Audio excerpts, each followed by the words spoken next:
इमरान खान की गिरफ्तारी को गैर ज़रूरी करार दे दिया गया। साबिक अमरीकी कौमी सलामती के मशीर ने इमरान खान की गिरफ्तारी को गैर ज़रूरी करार दे दिया। इमरान खान की गिरफ्तारी पाकिस्तान में अदम इस्तेहकाम और बहरान की जानिब एक और गैर ज़रूरी कदम है।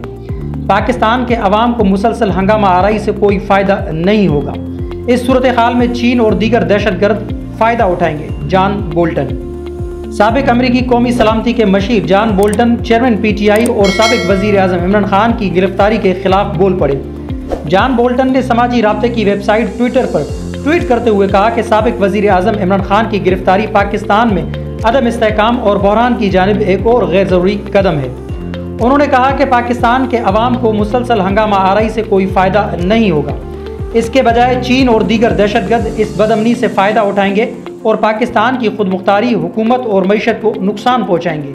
वाज़ेह है कि साबिक वज़ीर आज़म और तहरीक इंसाफ के चेयरमैन इमरान खान अपने इंटरव्यूज़, बयानात और अवामी जलसों में ऑपरेशन रजीम चेंज में अमेरिकी साजिश के अमल दखल का जिक्र लाजमी करते थे, जिसकी अमेरिकी हुकाम तरदीद कर चुके हैं। मगर अक़वाम मुत्तहिदा में साबिक अमरीकी सफ़ीर और वाइट हाउस के कौमी सलामती के साबिक मशीर जॉन बोल्टन ने एतराफ़ किया था कि उन्होंने बैरूनी मुल्क बगावत की कोशिशों की मनसूबाबंदी में मदद की थी।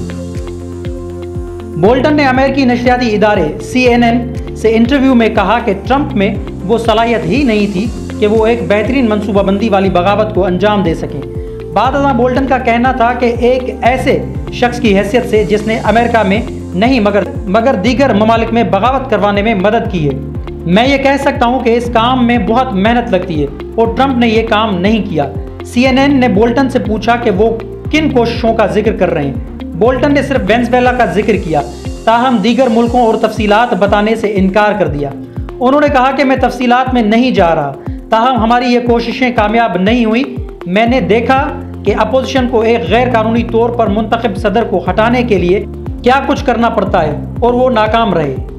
मज़ीद ख़बरों और अपडेट के लिए जोत न्यूज़ को लाइक करें, सब्सक्राइब करें और कमेंट सेक्शन में अपनी राय का इजहार ज़रूर करें। अल्लाह हाफ़िज़।